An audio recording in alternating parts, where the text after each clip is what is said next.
Hello दोस्तों, नमस्कार प्यारे साथियों। मैं दीपेश नामदेव स्वागत करता हूं आप सभी का सुपर 10 एकेडमी के इस ऑफिशियल यूट्यूब चैनल पर।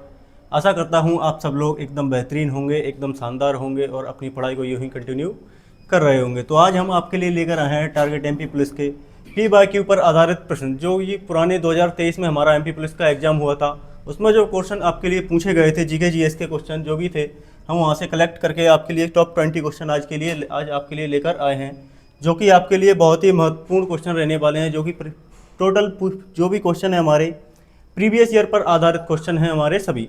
तो क्लास को शुरू करने से पहले आप सभी को एक बार दीपावली की बहुत बहुत शुभकामनाएं। शुरू करते हैं हम आज की क्लास को पहले क्वेश्चन के साथ। देखिए, तो आज का पहला क्वेश्चन है हमारा, राजस्थान के पहाड़ी किलों को किस वर्ष में यूनेस्को द्वारा विश्व धरोहर स्थल में घोषित किया गया? कौन से राजस्थान के पहाड़ी किलों को कब घोषित किया गया? कहाँ पे? विश्व धरोहर स्थल में, यूनेस्को द्वारा विश्व धरोहर स्थल में। उनको ये बताना है अपन को, इनको कब विश्व धरोहर स्थल में शामिल किया गया। क्या 2011 में शामिल किए गए, 2012, 2013 या 2014? तो क्या हो जाएगा दोस्तों इसका आंसर? तो इसका आंसर हो जाएगा हमारा क्या, ऑप्शन नंबर सी। कब शामिल किए गए दोस्तों? इनको 2013 में राजस्थान के पहाड़ी किलों को विश्व विरासत सूची में शामिल किया गया। किसके? यूनेस्को द्वारा विश्व विरासत सूची में शामिल किया गया 2013 में। अगर आपसे बात करें राजस्थान के पहाड़ी किले की, तो कितने किले हैं राजस्थान के पहाड़ी किले? 6। कितने? 6 पहाड़ी किले हैं हमारे। कितने? 6 जो पहाड़ी किले हैं। कौन कौन से हैं इसमें 6 किले? तो पहला है हमारा रणथंभौर का किला। पहला है रणथंभौर का किला, रणथंभौर, जैसलमेर, रणथंभौर, जैसलमेर, आमेर। रणथंभौर का किला, जैसलमेर का किला, आमेर का किला, गागरोन का किला। रणथंभौर, जैसलमेर, आमेर और गागरोन और कुंभलगढ़। गागरोन का किला, रणथंभौर, जैसलमेर, आमेर, गागरोन, कुंभलगढ़।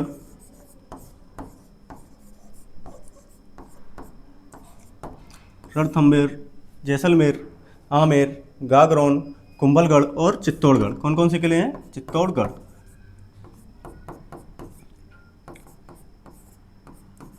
तो कौन कौन से किले हैं दोस्तों हमारे यहाँ पे राजस्थान के पहाड़ी किले? 6 पहाड़ी किले हैं। कौन कौन से? रणथंभौर का किला, जैसलमेर का किला, आमेर का किला, गागरोन का किला, कुंभलगढ़ का किला और चित्तौड़गढ़ का किला। इन 6 किलों को कब शामिल किया गया है? 2013 में यूनेस्को की विश्व धरोहर की सूची में शामिल किया गया है। देखते हैं हम अगला क्वेश्चन। देखिए, क्वेश्चन नंबर 2। क्वेश्चन नंबर 2 क्या कहता है दोस्तों? देखिए हमारा, तो क्वेश्चन नंबर 2 कह रहा है हमारा क्या, कामाख्या मंदिर एक शक्तिपीठ का निर्माण कब किया गया था? कौन सी शताब्दी में इसका निर्माण किया गया था? जो कामाख्या देवी का मंदिर है, जो कि एक शक्तिपीठ है। क्या है? शक्तिपीठ है। इसका निर्माण कौन सी शताब्दी में हमारा किया गया था? तो इसका आंसर अपन को बताना है। तो कब किया गया था? क्या ऑप्शन नंबर ए 4वीं शताब्दी, 5वीं शताब्दी, 19वीं शताब्दी या 17वीं शताब्दी? तो इसका आंसर क्या हो जाएगा हमारा दोस्तों? इसका आंसर हो जाएगा क्या हमारा, ऑप्शन नंबर डी। इसका कब किया गया था? 17वीं शताब्दी में इसका निर्माण किया गया था। किसका? इस जो कामाख्या देवी का मंदिर है हमारा, इसका निर्माण कब किया गया था? 17वीं शताब्दी में किया गया था। अगर बात करें आपसे कामाख्या देवी का मंदिर कहाँ पर स्थित है हमारे भारत में, किस राज्य में स्थित देखने को आपको मिलेगा? तो किस राज्य में मिलेगा ये मंदिर हमको? तो ये मिलेगा हमको कहाँ पर? असम में। कहाँ पर? असम में देखने को मिलेगा। असम के गुवाहाटी में। कहाँ पर? गुवाहाटी। असम के गुवाहाटी में हमको ये मंदिर देखने को मिलेगा। कौन सा मंदिर है? कामाख्या देवी का हमारा जो मंदिर है असम के गुवाहाटी में स्थित है। अगर बात करें इसके निर्माण की, तो निर्माण किसने करवाया इसका? तो मलक्ष शासकों ने इसका निर्माण करवाया था। किसने? मलक्ष शासकों द्वारा इसका निर्माण करवाया गया था। मलक्ष शासकों में जो शासक का नाम क्या था? अगर शासकों के नाम बताया जाए तो शासक का नाम क्या था हमारा? नर नारायण। किसने निर्माण करवाया था इसका? नर नारायण जो शासक थे, मलक्ष शासक नर नारायण के द्वारा इसका निर्माण करवाया गया। किसका निर्माण करवाया गया? नर नारायण के द्वारा। 17वीं शताब्दी में कामाख्या देवी मंदिर जो कि असम में स्थित है, असम के गुवाहाटी में हमको देखने को मिलता है ये। तो इसका जो कि एक शक्तिपीठ है, तो इसका निर्माण कब करवाया गया? 17वीं शताब्दी में। किसके द्वारा? मलक्ष शासक नर नारायण के द्वारा इसका निर्माण करवाया गया। देखते हैं हम अगला क्वेश्चन। देखिए क्वेश्चन नंबर 3। तो क्वेश्चन नंबर 3 क्या कहता है? मत्स्य उत्पादन में भारत का कौन सा स्थान है? कौन से उत्पादन में? मत्स्य उत्पादन में, मछली उत्पादन की बात कर रहे हैं हम यहाँ पे। मत्स्य उत्पादन में कौन सा स्थान है? क्या 7वां स्थान दूसरा 10वां या 8वां स्थान। तो दोस्तों कौन सा आंसर हो जाएगा इसका हमारा? तो इसका आंसर हो जाएगा क्या हमारा? Option number B. क्या राइट आंसर हो जाएगा हमारा इसका? Option number B. कौन सा स्थान है दोस्तों विश्व में मत्स्य उत्पादन में भारत का कौन सा स्थान है? दूसरा स्थान हमको देखने को मिलेगा। तो मत्स्य उत्पादन में कौन सा स्थान है भारत का? दूसरा स्थान हमको विश्व में देखने को मिलता है। देखिए अगला क्वेश्चन, क्वेश्चन नंबर 4। तो क्वेश्चन नंबर 4 क्या कहता है हमारा? पंडित रविशंकर शुक्ल को, पंडित रविशंकर जी जो है हमारे को कितनी बार ग्रैमी पुरस्कार मिला है? ग्रैमी पुरस्कार की यहाँ पे बात की गई है। जो पंडित रविशंकर जी हैं इनको ग्रैमी पुरस्कार कितनी बार मिल चुका है, हमसे ये पूछा गया है। तो क्या हो जाएगा इसका हमारा आंसर? ऑप्शन नंबर 1 या 5 बार, 2 बार, 4 बार या 1 बार। तो इनको ग्रैमी अवार्ड के बारे में हमको बताना है। तो ग्रैमी अवार्ड इनको कितनी बार मिला गया है? तो आंसर हो जाएगा क्या हमारा? आंसर दोस्तों हो जाएगा इसका कितना? 5 बार। Option number A. क्या आंसर हो जाएगा हमारा? Option number A. इनको कितनी बार मिल गया? रविशंकर शुक्ल हैं जो, इनको 5 बार ग्रैमी अवार्ड मिल चुका है। तो अगर आपसे बात करें जो ग्रैमी पुरस्कार है, ग्रैमी अवार्ड है हमारा, किस क्षेत्र में दिया जाने वाला पुरस्कार है? तो ग्रैमी अवार्ड किस क्षेत्र में दिया जाता है? अगर आपसे बात करें तो ग्रैमी अवार्ड संगीत के क्षेत्र में दिया जाने वाला पुरस्कार है। किस क्षेत्र में दोस्तों? तो इसका अवार्ड क्या हो जाएगा? इसका आंसर क्या हो जाएगा? संगीत के क्षेत्र में दिया जाने वाला सबसे प्रतिष्ठित पुरस्कार है। संगीत के क्षेत्र में दिया जाने वाला प्रतिष्ठित पुरस्कार है। संगीत के क्षेत्र में दिया जाने वाला सबसे प्रतिष्ठित पुरस्कार कौन सा है? ग्रैमी पुरस्कार हमको देखने को मिलेगा। अगर आपसे बात करें ग्रैमी पुरस्कार, सबसे पहले रविशंकर शुक्ल जो है हमारे पहले ग्रैमी प्राप्त करने वाले भारतीय रविशंकर शुक्ल हैं। सबसे पहली बार इनको कब मिला था? अगर आपसे बात करें तो सबसे पहली बार इनको मिला था कब? 1967 में। 1967 में किसको मिला था सबसे पहले? रविशंकर शुक्ल को ग्रैमी अवार्ड। जो पहले भारतीय हैं ग्रैमी अवार्ड पाने वाले पहले भारतीय कौन है? रविशंकर शुक्ल। इनको कब कितनी बार मिल चुका है? तो इनको मिल चुका है 5 बार। अगर आपसे बात करें ग्रैमी अवार्ड की स्थापना की, किसकी? ग्रैमी अवार्ड, जो ग्रैमी अवार्ड है हमारा, इसकी स्थापना की बात करें आपसे, स्थापना, तो ग्रैमी अवार्ड की स्थापना कब होती है? और आपसे बात की जाए ग्रैमी अवार्ड की स्थापना, तो स्थापना होती है इसकी 1958 में। कब होती है इसकी स्थापना? 1958 में इसकी स्थापना होती है। लेकिन देना शुरुआत कब किया गया था? स्थापना तो 1958 में हो जाती है, लेकिन शुरुआत कब की गई थी? पहली बार किस सन में दिए गए थे? तो पहली बार दिए गए थे जैसे ही स्थापना होती है उसके अगले साल से देना स्टार्ट किया गया था। जैसे क्या, यानी कि 1959 में ये स्टार्ट कर दिए गए थे। स्थापना होती है 1958 में और शुरुआत होती है इनकी कब? 1959 में। तो ग्रैमी अवार्ड क्या है? जो कि संगीत के क्षेत्र में दिया जाने वाला सबसे प्रतिष्ठित पुरस्कार है। अगर आपसे बात करें रविशंकर शुक्ल, तो ये क्या थे? ये क्या बजाते थे? रविशंकर शुक्ल क्या थे? कौन से वादक थे? तो ये कौन से? सितार वादक। ये सितार वादक हैं, भारत के प्रमुख सितार वादक हैं ये रविशंकर शुक्ल। तो क्या है? भारत के पहले सितार वादक हैं। इनको बात की जाए 1967 में ये पहले भारतीय थे ग्रैमी अवार्ड पाने वाले। तो इनको 1967 में जो पहली बार मिला था, किस बुक के लिए मिला था? इन्होंने कौन सी बुक लिखी थी जिसके लिए इनको मिला था? तो इनकी कौन सी कविता थी या बुक मान लेते हैं हम, कौन सी थी? तो इसका आंसर क्या हो जाएगा दोस्तों? Best meets Yeats. कौन सा हो जाएगा? बेस्ट मीट्स ईस्ट, यानी कि best meets Yeats of Yeats के लिए इनको सबसे पहली बार ग्रैमी अवार्ड दिया गया था। यानी कि उत्तर का पश्चिम से मिलन, इसका हिंदी अगर किया जाए तो क्या होता है? उत्तर का पश्चिम से मिलन। इनकी बुक थी बेस्ट मीट्स ईट्स। तो इसके लिए इनको ग्रैमी अवार्ड दिया गया था। तो देखते हैं हम अगला क्वेश्चन। देखिए अगला क्वेश्चन, क्वेश्चन नंबर 5। तो क्वेश्चन नंबर 5 कह रहा है भारत में सर्वाधिक मात्रा में किस प्रकार की मिट्टी पाई जाती है? भारत में दोस्तों सर्वाधिक मात्रा में किस प्रकार की मिट्टी पाई जाती है? लाल मिट्टी, जलोढ़ मिट्टी, काली मिट्टी या मखमली मिट्टी। तो क्या हो जाएगा दोस्तों हमारा इसका आंसर? जो कि सब किसकी बात कर रहा है? मिट्टी की बात कर रहे हैं हम। भारत में सबसे ज़्यादा कौन सी मिट्टी पाई जाती है? तो भारत में कौन सी सबसे ज़्यादा मिट्टी पाई जाती है दोस्तों? तो आंसर हो जाएगा इसका हमारा क्या? Option number B. क्या आंसर हो जाएगा दोस्तों इसका? इसका आंसर हो जाएगा क्या हमारा? ऑप्शन नंबर बी हमारा राइट आंसर हो जाएगा। कौन सी मिट्टी पाई जाती है? जलोढ़ मिट्टी है, जो कि भारत में सबसे ज़्यादा पाई जाती है। भारत के लगभग जलोढ़ मिट्टी सबसे ज़्यादा पाई जाती है। यानी कि लगभग कितने प्रतिशत क्षेत्र पर पाई जाती है? तो जलोढ़ मिट्टी पाई जाती है हमारे लगभग 40%। लगभग 40% एरिया ये कवर करती है। 40% क्षेत्र में जलोढ़ मिट्टी पाई जाती है। कितने क्षेत्र पर? 40% क्षेत्र पर जलोढ़ मिट्टी पाई जाती है। अगर बात करें इसकी निर्माण, इसका निर्माण किससे होता है? जलोढ़ मिट्टी का निर्माण किससे होता है? तो जलोढ़ मिट्टी का निर्माण होता है दोस्तों हमारा किससे? इसका आंसर क्या हो जाएगा हमारा? जो नदियों के द्वारा लाए गए अवसादों द्वारा इसका निर्माण होता है। नदियों के द्वारा जो अवसाद लाए जाते हैं, जो पहाड़ी क्षेत्रों में जो नदियाँ बहती हैं फिर वो मैदान क्षेत्रों से होकर गुजरती हैं, तो ये क्या बनाती हैं? जलोढ़ मिट्टी का निर्माण होता है। किससे? नदियों के द्वारा इसका निर्माण होता है। तो देखते हैं हम अगला क्वेश्चन, क्वेश्चन नंबर 6। देखिए हमारा क्वेश्चन नंबर 6। तो क्वेश्चन नंबर 6 क्या कहता है, निम्नलिखित में से किस कांग्रेस अधिवेशन की अध्यक्षता गांधी जी ने की थी। तो क्या हो जाएगा हमारा आंसर, जो हमसे क्या पूछा गया है, जो कौन सा कांग्रेस का अधिवेशन था जिसकी अध्यक्षता किसने की थी, गांधी जी के द्वारा की गई थी। क्या कलकत्ता अधिवेशन है, मुंबई अधिवेशन, बेलगाम अधिवेशन या लखनऊ अधिवेशन। तो क्या हो जाएगा दोस्तों हमारा इसका आंसर, गांधी जी ने कौन से अधिवेशन की अध्यक्षता की थी। तो आंसर क्या हो जाएगा हमारा, इसका आंसर हो जाएगा गांधी जी ने कौन से की थी, बेलगाम अधिवेशन 1924।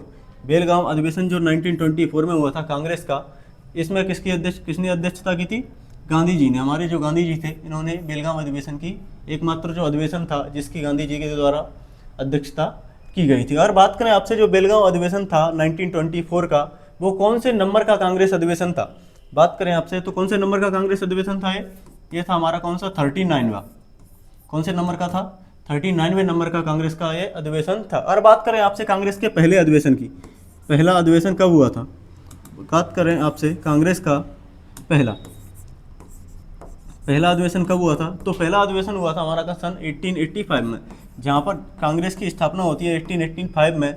स्थापना के समय इसका पहला अधिवेशन किया गया था। कब किया गया था, कांग्रेस का पहला अधिवेशन था 1885 में। जो पहला अधिवेशन था, अगर आपसे बात करें इसकी अध्यक्षता की, इसकी अध्यक्षता किसने की थी,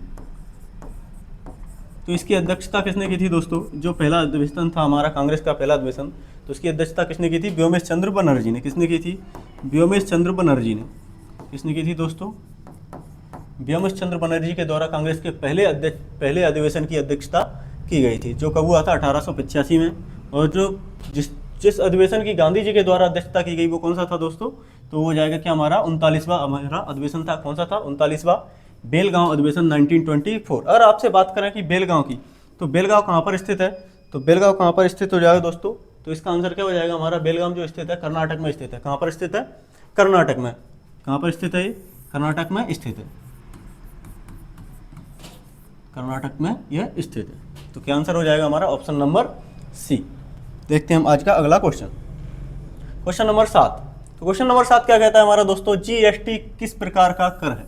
जीएसटी के बारे में हमसे पूछा गया है, गुड्स एंड सर्विस टैक्स किस प्रकार का कर है। क्या प्रत्यक्ष कर है, अप्रत्यक्ष कर है, या इनडायरेक्ट प्लस डायरेक्ट कर है, या प्रत्यक्ष कर है, या उत्पाद कर है।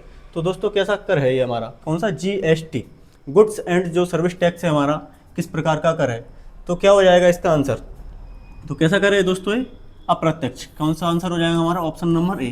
क्या हो जाएगा, ऑप्शन नंबर ए हमारा आंसर हो जाएगा। कैसा करे, अप्रत्यक्ष कर है। इनडायरेक्ट जो टैक्स है हमारा कौन सा है, जीएसटी। जीएसटी कैसा टैक्स है, इनडायरेक्ट टैक्स है। और बात करें आपसे सबसे पहले जीएसटी कब किस देश में लाई गई, तो सबसे पहले जीएसटी की बात करें तो सबसे पहले शुरुआत कहाँ से होती है जीएसटी की, तो जीएसटी सबसे पहले कहाँ पर लाई गई थी, जीएसटी सबसे पहले किस देश में लाई गई थी जीएसटी, तो सबसे पहले लाई गई थी दोस्तों, कहाँ पर लाई गई थी, फ्रांस में। कहाँ पर लाई गई थी दोस्तों, सबसे पहले फ्रांस में जीएसटी को लाया गया था। सन कब लाया गया था ये, सबसे पहले फ्रांस में जीएसटी को जो लाया गया था, कब लाया गया था, तो कब लाया गया था 1954 में। 1954 में सबसे पहले जीएसटी कहाँ पे आती है, फ्रांस में। सबसे पहले जीएसटी कहाँ पे आती है, फ्रांस में। कब, 1954 में। बात करें हम अपने भारत की, तो भारत में कब लागू हुई थी जीएसटी, भारत में कब लागू हुई थी, सबसे पहले भारत में कब लागू होती है जीएसटी, भारत में लागू होती है कब, 1 जुलाई 2017 को। 1 जुलाई 2017 को जीएसटी भारत में लागू होती है। कब होती है, 1 जुलाई 2017 को लागू होती है। बात करें आपसे जीएसटी की, तो जीएसटी कौन से संविधान संशोधन के तहत भारत में लाई गई थी, तो जीएसटी कौन से संविधान संशोधन के तहत लाई गई थी, 101वां संविधान संशोधन, 101वां कॉन्स्टिट्यूशनल अमेंडमेंट 2016 के द्वारा इसको भारत में लाया गया था। बात करें आपसे जीएसटी, जो भारत में जीएसटी लागू करने वाला सबसे पहला राज्य कौन सा था, तो भारत में जीएसटी लागू करने वाला सबसे पहला राज्य कौन सा हो जाएगा दोस्तों हमारा, क्या हो जाएगा भारत में सबसे पहला राज्य असम। कौन सा था, असम। असम राज्य में, भारत के जो असम राज्य है इसमें सबसे पहले जीएसटी लागू हो गई थी। कहाँ पे, भारत के जो असम राज्य है इसमें सबसे पहले जीएसटी लागू हो गई थी। तो क्या है हमारा आंसर, क्या हो जाएगा, कैसा कर है, अप्रत्यक्ष कर है। देखते हैं अगला क्वेश्चन, क्वेश्चन नंबर 8। तो क्वेश्चन नंबर 8 क्या कह रहा है हमारा दोस्तों, देखिए क्वेश्चन नंबर 8 कहता है हमारा, क्या निम्नलिखित में से किस व्यक्ति को पत्रकारिता श्रेणी में पुलित्जर पुरस्कार मिला है। कौन सा पुरस्कार मिला है, पुलित्जर पुरस्कार। जो कि पत्रकारिता के क्षेत्र में दिया जाने वाला बहुत ही सबसे प्रतिष्ठित पुरस्कार है। कौन सा? पुलित्जर जो पुरस्कार है किस क्षेत्र में दिया जाता है? पत्रकारिता के क्षेत्र में दिया जाने वाला सबसे महत्वपूर्ण पुरस्कार है। तो किसको दिया गया, किसको मिला इनमें से? गोविंद बिहारी लाल, राजेश मित्तल, अवनीत शर्मा, राहुल बजाज। तो क्या हो जाएगा दोस्तों हमारा आंसर? तो किसको मिला है ये कौन सा पुरस्कार? पुलित्जर पुरस्कार। तो किसको मिला है दोस्तों? गोविंद बिहारी लाल को। किसको मिला है? गोविंद बिहारी लाल। आंसर नंबर क्या हो जाएगा हमारा? Option number A. किसको मिला है? गोविंद बिहारी लाल को। ये जो गोविंद बिहारी लाल हैं, ये पुलित्जर पुरस्कार जीतने वाले, पुलित्जर पुरस्कार प्राप्त करने वाले पहले भारतीय थे। कैसे थे? पहले भारतीय थे। कौन थे पहले भारतीय? गोविंद बिहारी लाल। कौन थे? पहले भारतीय थे। गोविंद बिहारी लाल जो थे पुलित्जर पुरस्कार प्राप्त करने वाले कैसे भारतीय थे? पहले भारतीय थे। इनको कब मिला था? इनको पुलित्जर पुरस्कार पहले भारतीय थे जो गोविंद बिहारी लाल, इनको कब मिला था? 1937 में। कब मिला था दोस्तों इनको? 1937 में इनको पहला पुलित्जर पुरस्कार प्राप्त हुआ था, जो कि पहले भारतीय थे पुलित्जर पुरस्कार प्राप्त करने वाले। अगर आपसे बात करें जो पुलित्जर पुरस्कार है इसकी स्थापना कब होती है? किसकी? पुलित्जर जो पुरस्कार है इसकी स्थापना कब होती है दोस्तों? इसकी स्थापना की बात करें आपसे, इसकी स्थापना कब होती है? 1917 में। इसकी स्थापना कब होती है? 1917 में आपको इसकी स्थापना देखने को मिलेगी। किसकी? पुलित्जर पुरस्कार की। अगर आपसे बात किया जाए इसमें राशि की, राशि कितनी दी जाती है? राशि तो पुलित्जर पुरस्कार में राशि कितनी दी जाती है? इसमें अमेरिकी डॉलर के रूप में राशि दी जाती है। कितने? 15,000। 15,000 जो अमेरिकी डॉलर हैं, 15,000 अमेरिकी डॉलर इसमें राशि दी जाती है। राशि दी जाती है। अगर आपसे बात करें पुलित्जर पुरस्कार है ये किसके द्वारा प्रदान किया जाता है? तो पुलित्जर जो पुरस्कार है हमारा किसके द्वारा प्रदान किया जाता है दोस्तों? तो ये किसके द्वारा प्रदान किया जाता है? कोलंबिया विश्वविद्यालय। किसके द्वारा प्रदान किया जाता है? कोलंबिया विश्वविद्यालय के द्वारा ये प्रदान किया जाता है। कोलंबिया यूनिवर्सिटी, कोलंबिया यूनिवर्सिटी के द्वारा यह प्रदान किया जाता है। किसके द्वारा? कोलंबिया यूनिवर्सिटी इसको प्रदान करती है। कौन? किसको? पुलित्जर पुरस्कार को। तो देखते हैं आज का अगला क्वेश्चन। इसका आंसर क्या हो जाएगा हमारा? Option number A. किसको मिला है? गोविंद बिहारी लाल को। देखिए अगला क्वेश्चन, क्वेश्चन नंबर 9। तो क्वेश्चन नंबर 9 क्या कहता है दोस्तों? किस कांग्रेस अधिवेशन में भारतीय राष्ट्रीय आंदोलन का लक्ष्य पूर्ण स्वराज्य घोषित किया गया? तो कौन सा जो अधिवेशन था जिसमें पूर्ण स्वराज्य घोषित किया गया था? हमारा लक्ष्य क्या घोषित किया गया था? पूर्ण स्वराज्य, पूर्णतः स्वतंत्रता, फुली इंडिपेंडेंट। तो कौन सा अधिवेशन हो जाएगा? बेलगाम अधिवेशन 1924, या कानपुर अधिवेशन 1925, कोलकाता अधिवेशन 1928, या लाहौर अधिवेशन 1929। तो क्या हो जाएगा दोस्तों हमारा इसका आंसर? तो क्या हो जाएगा इसका आंसर? इसका आंसर हो जाएगा हमारा क्या? Option number D. Option number D. कौन सा अधिवेशन था हमारा? लाहौर अधिवेशन जो 1929 में हुआ था, जिसमें क्या लक्ष्य रखा गया था? पूर्ण स्वराज्य, प्रथम पूर्ण स्वराज्य इसमें घोषित किया गया था। कब? लाहौर अधिवेशन 1929 में। इसकी अध्यक्षता किसकी? अगर बात करें इसकी, जो लाहौर अधिवेशन 1929 में हुआ था, इसकी अध्यक्षता किसने की थी? इसकी अध्यक्षता किसने की थी? तो दोस्तों जो लाहौर अधिवेशन 1929 में हुआ, इसकी अध्यक्षता किसने की थी? इसकी अध्यक्षता की थी किसने? जवाहरलाल नेहरू ने। जवाहरलाल नेहरू जी ने इसकी अध्यक्षता की थी। किसने की थी? जवाहरलाल नेहरू जी ने इसकी अध्यक्षता की थी। किस अधिवेशन की? लाहौर अधिवेशन 1929 है जो, इसकी अध्यक्षता किसके द्वारा की गई थी? जवाहरलाल नेहरू जी के द्वारा इसकी अध्यक्षता की गई थी। तो क्या आंसर हो जाएगा हमारा? Option number D. देखते हैं अगला क्वेश्चन। तो अगला क्वेश्चन क्या है? क्वेश्चन नंबर 10 हमारा क्या कहता है? क्वेश्चन नंबर 10 मध्य प्रदेश से संबंधित है, जो कि अपनी एमपी पुलिस के एग्जाम को देखते हुए बहुत ही इंपॉर्टेंट क्वेश्चन है आज का हमारा है। वैसे सभी क्वेश्चन इंपॉर्टेंट है, क्योंकि ये सभी क्वेश्चन आपके लिए 2023 की जो परीक्षा हुई थी हमारी अगस्त में हुई थी मध्य प्रदेश पुलिस की, उसी से PYQ हैं सभी क्वेश्चन। तो क्या कहता है क्वेश्चन नंबर 10? मध्य प्रदेश के किस जिले में नागाजी का मेला लगता है? मेले बहुत महत्वपूर्ण हैं मध्य प्रदेश पुलिस की परीक्षा में को ध्यान में रखते हुए, इसलिए मेले से भी क्वेश्चन पूछे जाते हैं। तो नागाजी का मेला कहाँ पे लगता है दोस्तों? किस जिले में लगता है? क्या मंदसौर में लगता है, मुरैना, रायसेन या खरगोन? तो क्या हो जाएगा दोस्तों इसका आंसर? तो इसका आंसर क्या हो जाएगा? कहाँ पे लगता है नागाजी का मेला? तो नागाजी का मेला लगता है कहाँ पे? मुरैना में। कहाँ पे लगता है दोस्तों? मुरैना में। तो इसका आंसर क्या हो जाएगा? Option number B. Option number B हमारा राइट आंसर हो जाएगा। कहाँ पे लगता है नागाजी का मेला? तो इसका आंसर क्या हो जाएगा हमारा? मुरैना में नागाजी का मेला लगता है। अगर आपसे बात करें इसका आयोजन कब होता है, जो नागाजी का मेला है इसका आयोजन कब होता है? इसका आयोजन होता है कब? नवंबर दिसंबर में। नवंबर दिसंबर में इसका आयोजन किया जाता है। नवंबर दिसंबर के बीच इसका आयोजन होता है किसका, नागाजी जो मेला का। और आपसे बात करें ये नागाजी जो मेला है किस समुदाय से संबंधित है, किस समुदाय से संबंधित है। तो जो नागाजी का मेला है किस समुदाय से संबंधित है, तो ये किससे संबंधित है दोस्तों, इसका आंसर क्या हो जाएगा हमारा, आदिवासी समुदाय। किससे समुदाय से संबंधित है, आदिवासी जो समुदाय है, आदिवासी समुदाय से ये संबंधित है, किससे, आदिवासी समुदाय से। हम देखते हैं मध्य प्रदेश के कुछ और मेले। मध्य प्रदेश में कुछ और भी मेले आयोजित किए जाते हैं, जैसे कि पीर बुधान का मेला। कौन सा, पीर बुधान का मेला, पीर बुधान का मेला। तो पीर बुधान का मेला कहाँ पे आयोजित किया जाता है दोस्तों, पीर बुधान का मेला आयोजित किया जाता है हमारा कहाँ, शिवपुरी में, शिव की नगरी शिवपुरी, शिवपुरी में पीर बुधान का मेला आपको आयोजित किया जाता है। ये हो गया हमारा कौन सा, पीर बुधान का मेला जो शिवपुरी में आयोजित किया जाता है। अगर आपसे बात करें सिंगाजी का मेला, किसका, सिंगाजी का मेला। सिंगाजी का मेला कहाँ पे आयोजित किया जाता है, मध्य प्रदेश के किस जिले में आयोजित किया जाता है, सिंगाजी का मेला। तो दोस्तों जो सिंगाजी का मेला है, सिंगाजी का मेला ये कहाँ पे आयोजित किया जाता है, सिंगाजी का मेला खरगोन में, मध्य प्रदेश के किस जिले में, खरगोन में, खरगोन जिले में ये आयोजित किया जाता है। कहाँ पे आयोजित किया जाता है, खरगोन जिले में ये आयोजित किया जाता है। कौन सा, सिंगाजी का मेला। अगर आपसे बात करें कौन से, तेजाजी मेला, तेजाजी मेला कौन सा, मध्य प्रदेश का ये भी बहुत महत्वपूर्ण मेला है। कौन सा, तेजाजी का मेला। तो तेजाजी का मेला कहाँ पे आयोजित किया जाता है दोस्तों, इसकी आंसर क्या हो जाएगा इसका हमारा, ये कहाँ पे किया जाता है, मध्य प्रदेश के गुना जिले में। कहाँ, किस जिले में, गुना जिले में तेजाजी का मेला आयोजित किया जाता है। अगर आपसे बात करें हीरा भूमिया मेला। कौन सा, हीरा भूमिया मेला, हीरा भूमिया, हीरा भूमिया मेला। हीरा भूमिया मेला कौन सी जगह आयोजित किया जाता है दोस्तों, तो हीरा भूमिया मेला आयोजित कहाँ पे किया जाता है, हीरा भूमिया का मेला दो जगह आयोजित किया जाता है, मध्य प्रदेश के दो जिलों में आयोजित किया जाता है हीरा भूमिया का मेला।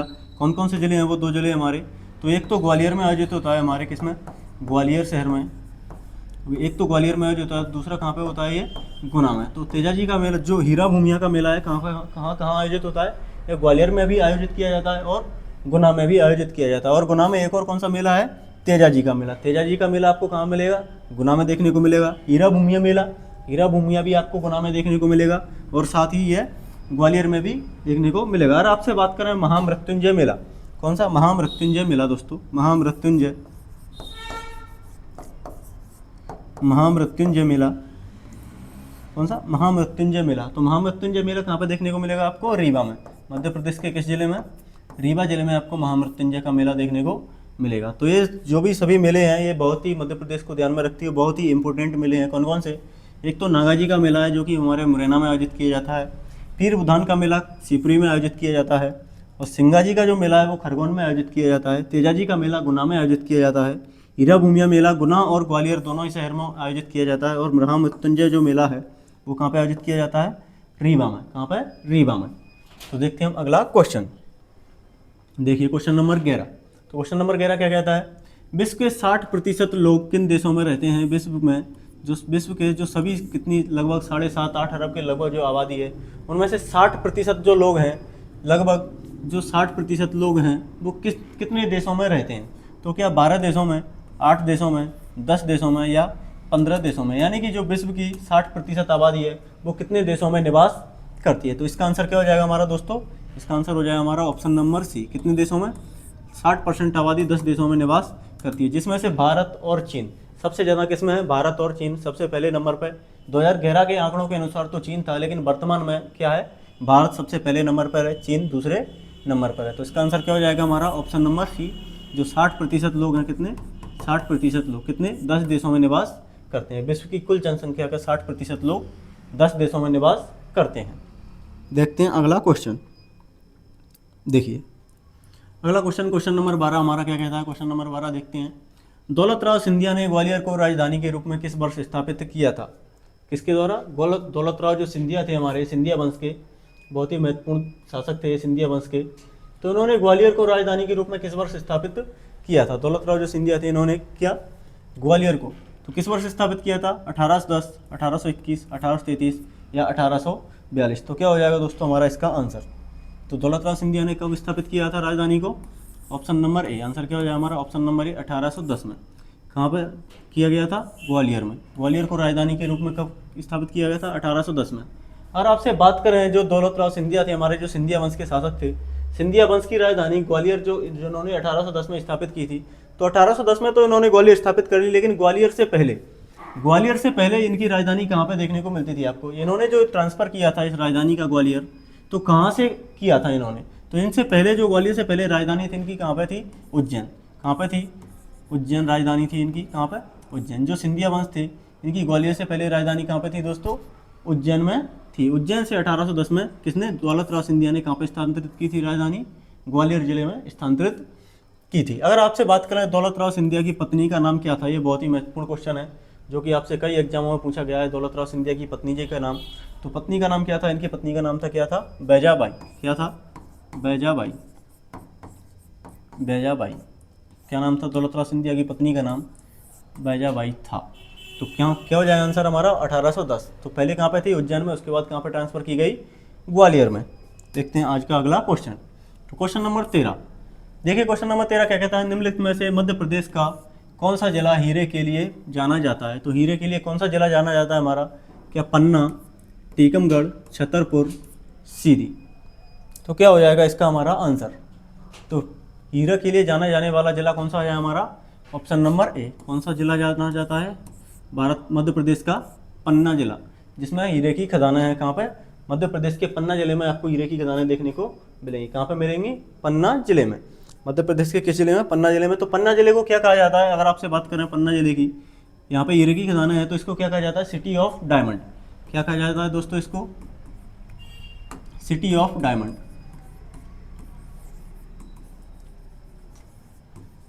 क्या कहा जाता है इसे? सिटी ऑफ डायमंड भी कहा जाता है। किसको? मध्य प्रदेश के पन्ना जिले को क्या कहा जाता है? City of diamond. देखते हैं अगला क्वेश्चन, क्वेश्चन नंबर 14। तो क्वेश्चन नंबर 14 क्या कहता है हमारा? भारतीय दूरसंचार नियामक प्राधिकरण की स्थापना कब की गई थी? तो दूरसंचार नियामक प्राधिकरण है जो दूरसंचार किसके क्षेत्र में काम करता है? ये दूरसंचार के क्षेत्र में एक संस्थान है हमारा। कौन सा? TRAI, try. ये जो संस्थान है TRAI, ट्राई, ये दूरसंचार के क्षेत्र में काम करता है। जैसे BSNL, VI, वोडाफोन, इस सभी का संचार कौन करता है? दूरसंचार की एक जो संस्था है TRAI, इसका फुल फॉर्म क्या होता है हमारा? फुल फॉर्म ये लिखा है हमारा, क्या? Telecom regulatory authority of India. Try का फुल फॉर्म क्या हो जाएगा? Telecom regulatory authority of India. अगर आपसे बात करें ट्राई की स्थापना की, तो ट्राई की स्थापना कब की गई थी? 1995, 1997, 2000 या 2005? तो आंसर क्या हो जाएगा दोस्तों हमारा इसका? कब की गई थी? 1997 में। तो कब की गई थी दोस्तों इसकी स्थापना? 1997 में इसकी स्थापना होती है। किसकी? ट्राई की। कहाँ पे होती है? अगर इसकी स्थापना की बात की जाए, स्थापना कहाँ पे होती है? तो स्थापना कहाँ पे की गई थी? नई दिल्ली में। कहाँ पे स्थापना की गई थी? नई दिल्ली में इसकी स्थापना की गई थी। कब की गई थी? और 1997 में इसकी स्थापना की गई थी। कहाँ पे? नई दिल्ली में। तो क्या है? भारतीय दूरसंचार नियामक प्राधिकरण, ट्राई। इसका फुल फॉर्म क्या हो जाता है? Telecom regulatory authority of India. तो क्वेश्चन नंबर अगला देखते हैं हम, क्वेश्चन नंबर 15। देखते हैं क्वेश्चन नंबर 15 क्या कहता है? काबुल और ढाका क्रमशः किन दो देशों की राजधानियां हैं? जो काबुल और ढाका है, एक तो काबुल राजधानी और दूसरी ढाका, किन दो देशों की राजधानी है? क्या पाकिस्तान और श्रीलंका की है? बांग्लादेश और पाकिस्तान की है? अफगानिस्तान और बांग्लादेश की है? या म्यांमार और पाकिस्तान की है? तो क्या हो जाएगा दोस्तों इसका आंसर? तो कौन कौन सी है? काबुल और ढाका।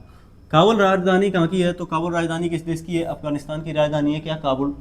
ढाका की बात करें हम, ढाका किस देश की राजधानी है? ढाका किस देश की राजधानी है? बांग्लादेश की राजधानी है। तो क्या हो जाएगा दोस्तों हमारा आंसर इसका? इसका आंसर हो जाएगा क्या? Option number C. तो काबुल और ढाका किस किस देश की राजधानी है?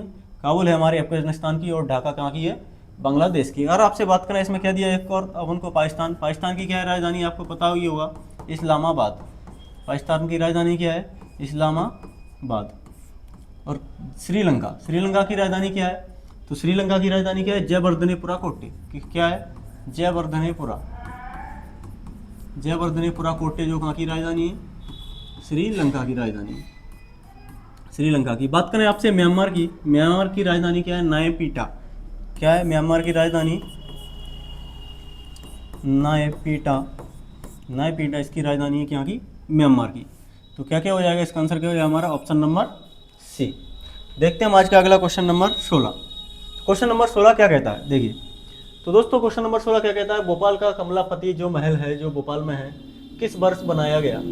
जो भोपाल का जो हमारा कमलापति महल है, किस वर्ष में बनाया गया था? तो कमलापति महल किस वर्ष में बनाया गया था? 1720, 1721, 1722 या 1723? क्या हो जाए दोस्तों इसका आंसर? तो जो भोपाल का कमलापति महल है, उसी कमलापति जो है, जो कमलापति के नाम पर ही भोपाल का एक रेलवे स्टेशन भी है। क्या है? रानी कमलापति रेलवे स्टेशन।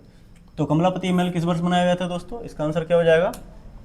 इसका आंसर हो जाएगा हमारा ऑप्शन नंबर सी। तो कमलापति महल कब बनाया गया था? सन 1722 में कमलापति महल बनाया गया था। कमलापति महल कहाँ बनाया था? 1722 में। तो किसके द्वारा बनाया गया था? ये कमलापति जो महल है किसके द्वारा बनवाया गया था? आपसे बात करें तो किसके द्वारा बनवाया गया था? ये निजाम शाह, जो निजाम शाह थे, निजाम शाह के द्वारा बनवाया गया था। किसके द्वारा? निजाम शाह के द्वारा। कब बनवाया गया था? कब बनवाया था? 1722 में। और बात करें आपसे निजाम शाह के द्वारा तो बनवाया गया था, लेकिन ये किसके लिए बनवाया गया था? तो निजाम शाह के द्वारा बनवाया, किसके लिए बनवाया गया था? ये रानी, जो रानी थी वहाँ की कमलापति, रानी कमलापति के लिए ये बनवाया गया था। किसके लिए? रानी कमलापति के लिए। तो ये रानी जो कमलापति थी, इन्हीं के नाम पर भोपाल का जो हबीबगंज रेलवे स्टेशन था उसका नाम बदल कर क्या रखा गया? रानी कमलापति रेलवे स्टेशन है, जो कि भारत के सबसे सुंदर और सबसे स्वच्छ रेलवे स्टेशनों में से एक है। कौन सा? रानी कमलापति रेलवे स्टेशन, जो कहाँ पर है?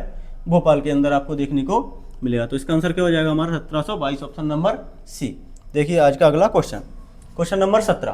तो देखिए दोस्तों क्वेश्चन नंबर 17 क्या कहता है हमारा? निम्नलिखित में से कौन सी पुस्तक जर्मन दार्शनिक कार्ल मार्क्स के द्वारा लिखी गई थी? कौन सी पुस्तक? जो जर्मन के जो दार्शनिक थे, फिलोसफर थे, कार्ल मार्क्स, इसके द्वारा कौन सी लिखी गई थी पुस्तक? क्या अन्ना Karenina, Das Kapital, the Prince या डिवाइन कॉमेडी? तो क्या हो जाएगा दोस्तों हमारा इसका आंसर? तो इसका आंसर क्या हो जाएगा हमारा? The prince, sorry Das Kapital. क्या आंसर हो जाएगा हमारा? Das Kapital. Option number B जो पुस्तक है, कौन सी? Das Kapital. किसके द्वारा लिखी गई थी? कार्ल मार्क्स के द्वारा ये पुस्तक लिखी गई थी। और ये अगर आपसे बात करें द प्रिंस पुस्तक की बात करें तो ये किसके द्वारा लिखी गई थी? मैकियावेली। किसके द्वारा लिखी गई थी? मैकियावेली के द्वारा ये पुस्तक लिखी गई थी। कौन सी? The Prince. और दास कैपिटल किसके द्वारा लिखी गई? कार्ल मार्क्स के द्वारा ये पुस्तक लिखी गई थी। कौन सा? क्वेश्चन नंबर 17 का आंसर क्या हो जाएगा हमारा? Option number B. देखते हैं आज का हमारा क्वेश्चन नंबर 18, अगला क्वेश्चन। तो क्वेश्चन नंबर 18 क्या है? डूरंड जो रेखा है अफगानिस्तान और निम्नलिखित में से किस देश से अलग करती है? डूरंड रेखा अफगानिस्तान को किस देश से अलग करती है? क्या भारत से अलग करती है, बांग्लादेश, पाकिस्तान या नेपाल? तो क्या हो जाएगा हमारा इसका आंसर? जो डूरंड रेखा है सर, डूरंड रेखा है जो किस देश को अलग करती है? किसको?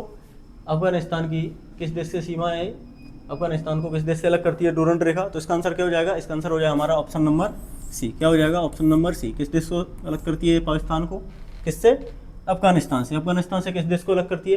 पाकिस्तान। तो आंसर क्या हो जाएगा हमारा? Option number C. अगर आपसे बात करें मैकमोहन रेखा की, बात करें आपसे मैकमोहन जो रेखा है, मैकमोहन रेखा की बात करें, ये किन दो देशों के बीच में स्थापित है? जो मैकमोहन रेखा है किन दो देशों के बीच में स्थापित? तो इसका आंसर क्या हो जाएगा हमारा? ये किन दो देशों के बीच है? भारत और चीन। भारत और चीन के बीच में कौन सी रेखा है? मैकमोहन रेखा है। किस के बीच में? भारत और चीन के बीच में कौन सी रेखा है? मैकमोहन रेखा है। तो मैकमोहन रेखा कब निर्धारित की गई थी? आपसे बात करें तो मैकमोहन रेखा निर्धारित की गई थी हमारी 1914 में। कब? 1914 में मैकमोहन रेखा निर्धारित की जाती है। किसके द्वारा की जाती है? ये सर हेनरी के द्वारा की जाती है। कौन से सर थे? हेनरी। जो हेनरी थे उन्हीं के नाम पे, उनके द्वारा क्या कौन सी मैकमोहन रेखा निर्धारित की गई थी सब 1914 में। किस के बीच? भारत और चीन के बीच। बात करें आपसे भारत और पाकिस्तान के बीच कौन सी रेखा है? भारत और पाकिस्तान। कौन सी? भारत और पाकिस्तान के बीच कौन सी रेखा है? तो भारत और पाकिस्तान के बीच कौन सी रेखा है दोस्तों? रेड क्लिफ रेखा। कौन सी है? Red Cliff. जो रेड क्लिफ रेखा है किस के बीच है? भारत और पाकिस्तान के बीच है। अगर आपसे बात करें रेड क्लिफ जो रेखा है जो कब निर्धारित की गई थी है, तो कब निर्धारित की गई थी? 1947 में। ये कब निर्धारित की गई थी दोस्तों? रेड क्लिफ रेखा 1947 में, जो कि किस के बीच है? भारत और पाकिस्तान के बीच है। अगर आपसे बात करें कौन सी रेखा की? यह रेखा जो कौन सी? डूरंड रेखा है। जो डूरंड रेखा कब निर्धारित की गई थी? जो पाकिस्तान जो शुरुआत में ये निर्धारित की गई थी, तो किस के मध्य निर्धारित की गई थी? ये अफगानिस्तान की भारत के साथ ये रेखा निर्धारित की गई थी। कौन सी? जो डूरंड रेखा है। तो कब निर्धारित की गई थी? सन 1899 में। कब निर्धारित की गई थी डूरंड रेखा? 1899 में। 1899 किस के साथ? भारत और अफगानिस्तान के साथ ये निर्धारित की गई थी। लेकिन जब भारत का विभाजन होता है तो ये रेखा कहाँ चली जाती है? पाकिस्तान को ये विरासत में मिल जाती है। तो अब किस की है वर्तमान में? अफगानिस्तान और पाकिस्तान के बीच में ये रेखा है। तो अगला क्वेश्चन देखते हैं हम। क्वेश्चन नंबर 18 हमारा हो गया, इसका आंसर क्या हो गया? Option number C. Question number 19। Question number 19 क्या कहता है दोस्तों? देखिए, विटीकल्चर का संबंध निम्नलिखित में से किसका है? किससे है? जो विटीकल्चर है, विटीकल्चर का संबंध किससे है? क्या रेशम उत्पादन, अंगूर उत्पादन, शहद उत्पादन या ऊन उत्पादन? तो जो विटीकल्चर है, विटीकल्चर का संबंध किस खेती से है? तो किससे संबंध हो जाएगा इसका विटीकल्चर का संबंध? तो विटीकल्चर का संबंध हो जाएगा हमारा क्या? अंगूर उत्पादन से। किससे? अंगूर उत्पादन। क्या हो जाएगा viticulture? Option number B, grapes production. किससे? ग्रेप्स जो प्रोडक्शन है, अंगूर उत्पादन, इसका संबंध किससे है? विटीकल्चर से। और आपसे बात करें शहद उत्पादन की, तो शहद उत्पादन किससे संबंधित है? शहद उत्पादन का संबंध किससे है? एपीकल्चर। एपीकल्चर का संबंध किससे है? शहद उत्पादन से, मधुमक्खी पालन से। मधुमक्खी के द्वारा ही शहद उत्पादन किया जाता है, तो एपीकल्चर का संबंध किससे हो जाएगा? शहद उत्पादन से। अगर आपसे बात करें पीसी कल्चर की बात करें आपसे, पीसी कल्चर किससे संबंधित है? पीसी कल्चर किस उत्पादन से संबंधित है? तो ये किससे संबंधित है? मछली उत्पादन। किससे? मछली उत्पादन से। कौन सा किसका संबंधित है? पीसी कल्चर, मछली उत्पादन, फिश प्रोडक्शन। मछली उत्पादन से किसका संबंधित है? पीसी कल्चर का संबंध किससे है? मछली उत्पादन से। आपसे एक बात करें सेरीकल्चर का संबंध किससे है दोस्तों? तो सेरीकल्चर का संबंध किससे हो जाएगा हमारा? रेशम उत्पादन से किसका संबंध है? सेरीकल्चर से किसका संबंध है? रेशम उत्पादन से किसका संबंध है? सेरीकल्चर से संबंधित है। और जो विटीकल्चर है वो किससे संबंधित है? अंगूर उत्पादन से संबंधित है। और शहद उत्पादन किससे संबंधित है? एपीकल्चर से संबंधित क्या है? शहद उत्पादन। और पीसीकल्चर किससे संबंधित है? मछली उत्पादन से। तो क्या है हमारा क्वेश्चन नंबर 19 का आंसर क्या हो जाएगा? Option number B. हम देखते हैं आज का आखिरी क्वेश्चन नंबर हमारा 20, जो कि आज का हमारा लास्ट क्वेश्चन है। क्या है? जो सांची का स्तूप है, जो हमारा सांची का स्तूप का जीर्णोद्धार कार्य किस वर्ष शुरू हुआ? इसका जो जीर्णोद्धार कार्य है वो किस वर्ष शुरू किया गया था? किसका? सांची का स्तूप है। सांची के स्तूप की बात करें हम, मध्य प्रदेश में जो स्थित है, मध्य प्रदेश के किस जिले में स्थित है? तो सांची का स्तूप किस जिले में स्थित मिलेगा आपको दोस्तों? रायसेन जिले में। कहाँ पर? सांची का स्तूप कहाँ पर स्थित है? रायसेन जिले में आपको देखने को मिलेगा। और बात करें आपसे, ये किससे संबंधित है?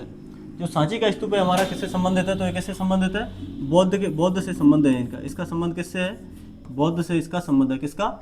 सांची के स्तूप का। तो इसका क्या पूछा है हमसे? जीर्णोद्धार कार्य। और आपसे बात करें इसको बनवाया किसने था?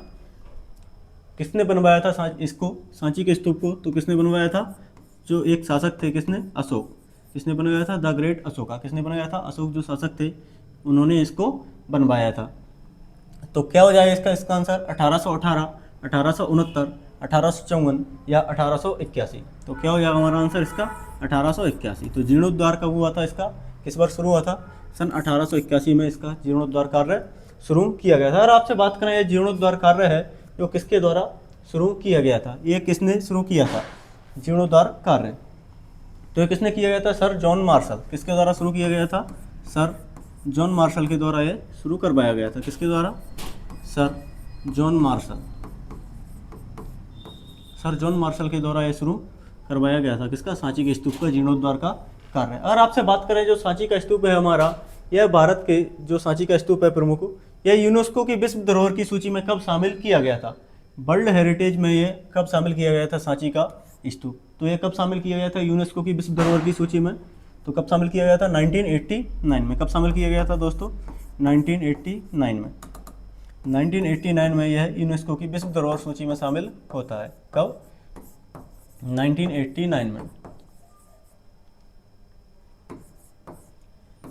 तो 1989 में कब शामिल होता है? विश्व धरोहर की सूची में शामिल होता है। तो आज के क्वेश्चन होते हैं हमारे यहीं पे समाप्त। क्वेश्चन नंबर कितने थे हमारे? क्वेश्चन 20, जो कि आज का हमारा आखिरी क्वेश्चन था। फिर मिलेंगे हम आपसे इसी के ऐसे ही 20 क्वेश्चन जो कि PYQ से आधारित रहेंगे।